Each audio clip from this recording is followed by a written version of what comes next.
Good morning students. आज हम integration का चैप्टर स्टार्ट करने जा रहे हैं और जैसे कि आप लोग जानते हैं इंटीग्रेशन कितनी इंपॉर्टेंट है आगे के 3 चैप्टर्स के लिए भी। और मेरी पूरी कोशिश रहेगी कि आप लोगों को इंटीग्रेशन इस तरीके से सिखाऊं कि आप लोग पूरा साल भर भी इंटीग्रेशन गलती से भी ना भूलें। तो स्टार्ट करते हैं। इंटीग्रेशन मेनली इन 5 सीढ़ियों के ऊपर डिपेंड करती है। मैं जो आपको तरीका सिखाने जा रहा हूं इंटीग्रेशन में, सबसे पहली सीढ़ी में हम आते हैं सिंप्लीफाई करना, दूसरी सीढ़ी कहती है लेट करना, तीसरी सीढ़ी सिखाएगी हमारे को आइडेंटिटी यूज करना, चौथी है पार्शियल फ्रैक्शन और पांचवा है बाय पार्ट्स। मेनली जो इंटीग्रेशन है वो हमारी इन 5 सीढ़ियों पे डिपेंड करती है। एक एक करके हम इन सब चीजों के बारे में पढ़ेंगे। स्टेप नंबर 1, x की पावर n का इंटीग्रेशन होता है x की पावर n+1 अपॉन में n+1 प्लस में c। यानी अगर मैं आपसे कहूं x² का इंटीग्रेशन क्या होता है तो आपका जवाब होगा जो भी पावर है उसमें एक ऐड कर दीजिए और वही काम अपॉन में प्लस में c। So result is x की पावर 3/3 प्लस में c। Is that clear? तो मैंने एक बात ऑब्जर्व करी कि जो भी डिग्री है ऊपर उसमें एक ऐड करना होता है, वही डिनोमिनेटर में आना है। तो अब हम ये बच्चों की तरह खेल नहीं करेंगे। अगर मैं आपसे पूछूंगा बेटा बताओ x की पावर 5 का इंटीग्रेशन क्या होता है, डायरेक्टली आप जवाब देंगे x की पावर 6/6 प्लस में c। अगर हम आपसे कहें 1 का integration with respect to x क्या होता है तो 1 का इंटीग्रेशन क्या हो जाएगा x प्लस में c। और sin x का इंटीग्रेशन क्या होता है माइनस cos x प्लस में c। cos x का इंटीग्रेशन क्या होता है sin x प्लस में c। sec² x का इंटीग्रेशन क्या होता है, sec² का इंटीग्रेशन होता है tan x प्लस में c। cosec² x का इंटीग्रेशन क्या होता है, it is minus cot x plus में c। And sec x tan x का इंटीग्रेशन क्या होता है, sec x tan x का इंटीग्रेशन होता है sec x प्लस में c।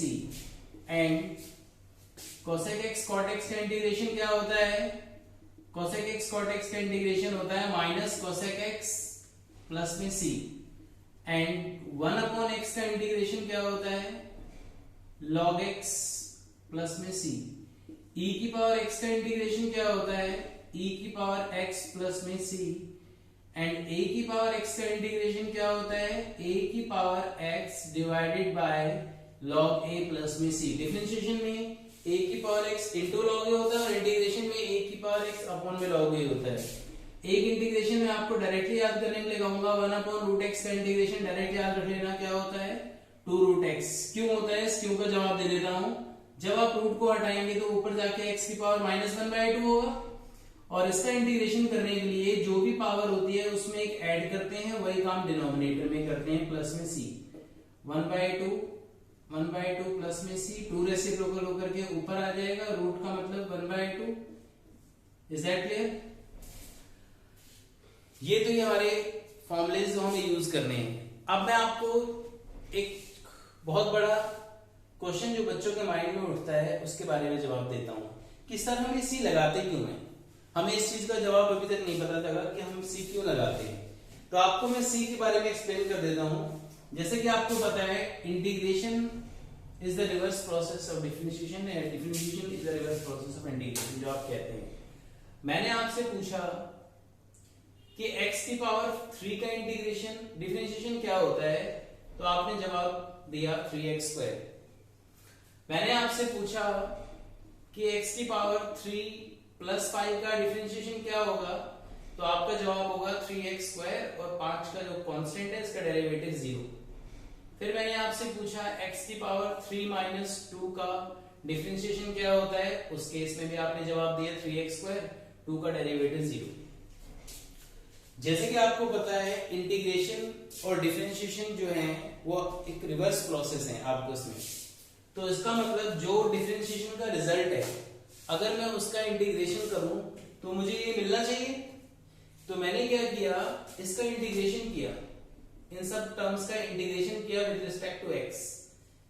जब मैंने इनका इंटीग्रेशन किया विद रिस्पेक्ट टू x तो आपने एक बात ऑब्जर्व करी, x की पावर 2 का इंटीग्रेशन x की पावर 3/3 ये कैंसिल, x के स्क्वायर का इंटीग्रेशन करूंगा तो भी x की पावर 3/3, तब भी x क्यूब। x स्क्वायर का इंटीग्रेशन करूंगा x की पावर 3/3 तो भी x क्यूब आ रहा है। तो हमने एक बात ऑब्जर्व करी कि डिफरेंशिएशन तो मैंने 3 अलग अलग टर्म्स का किया था, तो रिजल्ट सबसे सेम आ रहा था। अगर मैं इसका इंटीग्रेशन करूं तो रिजल्ट तब भी तो सेम आना चाहिए था, लेकिन हमने देखा तीनों से आंसर सिर्फ x क्यूब आ रहा है, जबकि ये रिजल्ट मिलना चाहिए था, इससे ये रिजल्ट मिलना चाहिए था और इससे x क्यूब मिलना चाहिए था। तो हम उस क्वांटिटी के बारे में नहीं जानते जो कांस्टेंट क्वांटिटीज के साथ अटैच्ड है। इस केस के लिए हम प्लस में c यानी कांस्टेंट का यूज करते हैं कि वो कांस्टेंट 2 भी हो सकता है, वो कांस्टेंट 5 भी हो सकता है, वो कांस्टेंट 0 भी हो सकता है। इसलिए हम c का यूज करते हैं कि जब हम इंटीग्रेशन करें तो डिफरेंशिएशन के साथ जो भी कांस्टेंट टर्म या कोई अटैच्ड हो तो हम उसको यूज कर सकें। इसको हम एंटी डेरिवेटिव का भी नाम दे देते हैं। तो अब हम बात करते हैं आगे क्वेश्चंस के रिगार्डिंग, कि जैसे मैंने आपको सिखाया कि सिंप्लीफिकेशन पहली सीढ़ी होती है। मैंने आपको क्वेश्चन दिया कि x² + 1 का इंटीग्रेशन करो। आपने क्या सीखा, x की स्क्वायर का इंटीग्रेशन होता है x³/3, 1 का इंटीग्रेशन क्या होता है x प्लस में c। तो आगे अगर हम बात करें सिंप्लीफिकेशन के रिगार्डिंग, तो मैंने आपको क्वेश्चन दिया √x + 1/√x का whole square. Is that clear? Simplification क्या कहता है, अगर इसकी आइडेंटिटी ओपन हो रही है तो पहले आप आइडेंटिटी ओपन करिए, उसके बाद ही आगे काम करना है। तो a + b का होल स्क्वायर की आइडेंटिटी है a² + b² + 2ab। Is that clear? ये से cancel x 1/x and this is 2। Is that clear? x का इंटीग्रेशन x²/2, 1/x का इंटीग्रेशन log x और 2 कांस्टेंट टर्म है, 1 का इंटीग्रेशन x प्लस में c। क्लियर? फिर मैंने क्वेश्चन दिया x² - 2x + 3 √x। अगर मैं आपसे कहूं इसका इंटीग्रेशन करिए तो सिंप्लीफिकेशन क्या कहता है, सिंप्लीफिकेशन कहता है पहले इसको सेपरेट करो, x² x/√x एंड 3 इंटू में 1/√x। अगर मैं आपको इसकी सिंप्लीफिकेशन के रिगार्डिंग बात करूं तो जैसे ही 1/2 ऊपर जाएगा तो पावर में से माइनस हो जाएगा, जैसे 1 में से 1/2 जाएगा तो 1 - 1/2 हो जाएगा, प्लस में 3 इंटू में 1/√x इंटू में dx। 2 × 4 - 1 is 3/2। x 1 में से 1/2 गया, इट इज 1/2 एंड 3 इंटू में 1/√x dx। Is that clear? और जैसे कि मैंने आपको सिखाया इंटीग्रेशन के रिगार्डिंग जो भी पावर होती है उसमें हम एक ऐड कर देते हैं, तो 3/2 में आप एक ऐड करोगे तो 5/2, वही पावर डिनोमिनेटर में आ जाती है। x की पावर 1/2 में मैंने क्या सिखाया, जो भी पावर है उसमें एक ऐड कर देंगे, तो 1/2 में एक ऐड किया 3/2 अपॉन में भी 3/2, और 1/√x का इंटीग्रेशन मैं डायरेक्टली आपको सिखा चुका हूं कितना होता है 2√x प्लस में c। ये 2/5 रेसिप्रोकल होकर के ऊपर आ जाएगा, इट इज 5/2, 2/3, x की पावर 3/2 एंड 6√x प्लस में c। Is that clear? Simplification के अंदर हम सिंगल टर्म्स बनाने की कोशिश करते हैं कि किसी तरीके से टर्म्स सिंगल बने, x की बेसिस में बने और उसके बाद हम उसको सिंप्लीफिकेशन कर सकें। तो 2-4 प्रॉब्लम सोल्व लेते हैं अलग अलग, जिससे आपको और क्लियर हो जाएगा। मैंने क्वेश्चन दिया आपको ax² + bx + c का इंटीग्रेशन करिए, तो आपने क्या देखा, x² का इंटीग्रेशन होता है x³/3, x का इंटीग्रेशन होता है x²/2, c कांस्टेंट टर्म है तो इसके साथ जो 1 होता है उसका इंटीग्रेशन करते हैं प्लस में कांस्टेंट की जगह मैंने k यूज कर दिया क्योंकि c ऑलरेडी इसमें गिवन था। फिर हमने क्वेश्चन उठाया x³ - x² plus x minus one divided by x minus one. अगर स्प्लिटिंग हो सकती है तो स्प्लिट करते हैं, नहीं तो हम डिवाइड करते हैं, लेकिन यहाँ पे इजीली ये स्प्लिट हो रहा है। मैंने एक्स स्क्वायर कॉमन लिया, अंदर क्या बचा एक्स माइनस वन, प्लस कुछ कॉमन ना हो तो one, it is x minus one upon में एक्स माइनस वन। तो जैसे ही एक्स माइनस वन ऊपर से कॉमन आ रहा है, ब्रैकेट में बचेगा x square plus one upon में एक्स माइनस वन, और इसका इंटीग्रेशन क्या हो जाएगा, x cube by three, one का इंटीग्रेशन x प्लस में c। Is that clear? आएगा समझ में? फिर हमने क्वेश्चन लिया सिंप्लीफिकेशन के रिगार्डिंग कि sec स्क्वायर x अपॉन में cosec स्क्वायर x का इंटीग्रेशन बताइए क्या होता है। अगर मैं आपको सिंपल sec स्क्वायर दे देता तो आपका जवाब होता sec स्क्वायर का इंटीग्रेशन 10x, और अगर मैं cosec स्क्वायर दे देता तो आपका जवाब होता cosec स्क्वायर का integration cot x। But sec square x और cosec स्क्वायर x के रिगार्डिंग अगर हम बात करें तो सबसे पहले हम क्वेश्चन को सिंप्लीफिकेशन के रिगार्डिंग में क्या करते हैं, sec को मैंने चेंज किया 1 अपॉन में cos square x, cosec square को मैंने चेंज किया 1 अपॉन में sin स्क्वायर x, और जैसे मैं इसको रेसिप्रोकल करूंगा तो sin स्क्वायर ऊपर आ जाएगा और cos स्क्वायर नीचे, और sin अपॉन में cos का मतलब क्या होता है tan स्क्वायर x। लेकिन tan स्क्वायर का तो हमने कोई इंटीग्रेशन पढ़ा ही नहीं, लेकिन tan स्क्वायर की आइडेंटिटी तो पढ़ी है कि 10th क्लास में हमें पढ़ाया जाता था sec square minus tan square is equal to 1। तो sec square x minus 1 is equal to में क्या हो गया tan स्क्वायर x। तो क्या मैं इस tan स्क्वायर x की जगह sec स्क्वायर x माइनस 1 नहीं बोल सकता? तो sec स्क्वायर का इंटीग्रेशन इज tan x, 1 का इंटीग्रेशन x प्लस में c। Is that clear?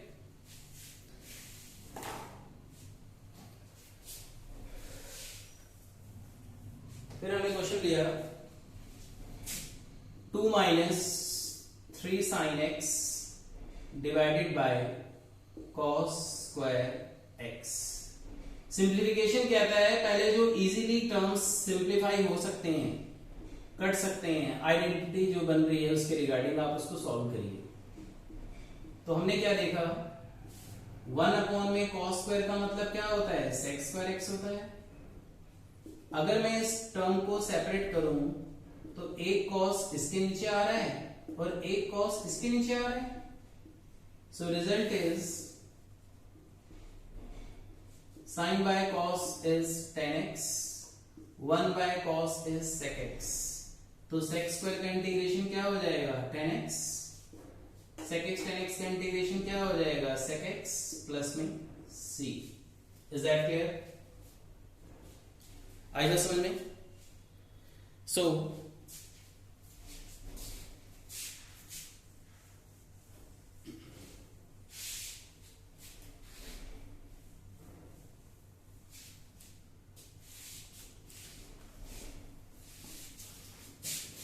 Question number 6 part में लिया मैंने root X 3x square plus 2x plus 3। क्योंकि जैसे डिफरेंशिएशन में प्रोडक्ट रूल होता है, इसी तरीके से इंटीग्रेशन में कोई प्रोडक्ट रूल तो हमने अभी तक पढ़ा नहीं है। तो पहले मैंने इस रूट को सबके साथ मल्टीप्लाई किया, सबके साथ मल्टीप्लाई करने के बाद इन टर्म्स को मैंने सेपरेट कर दिया, और हमारी कोशिश सबसे पहले ये होती है कि बेस सेम बनाएं। अब आपको दिख रहा है x की पावर 2 भी है और x की पावर 1/2 भी है। सेम हियर x की पावर 1 भी है और 1/2 भी है, प्लस में x की power 1/2 and this one. x की पावर इट इज 5/2, x की पावर 3/2 एंड x की पावर 1/2। सेपरेट करने के बाद जो भी टर्म्स हैं, पावर है, उसमें एक ऐड करेंगे, इट विल बिकम 7/2 इनटू में 2/7। x की पावर 3/2 में ऐड करेंगे तो 5/2 इनटू में 2/5। x की पावर 1/2 में ऐड करेंगे 3/2 इनटू में 2/3 प्लस में c। Is that clear? एक लास्ट क्वेश्चन और ले रहे हैं।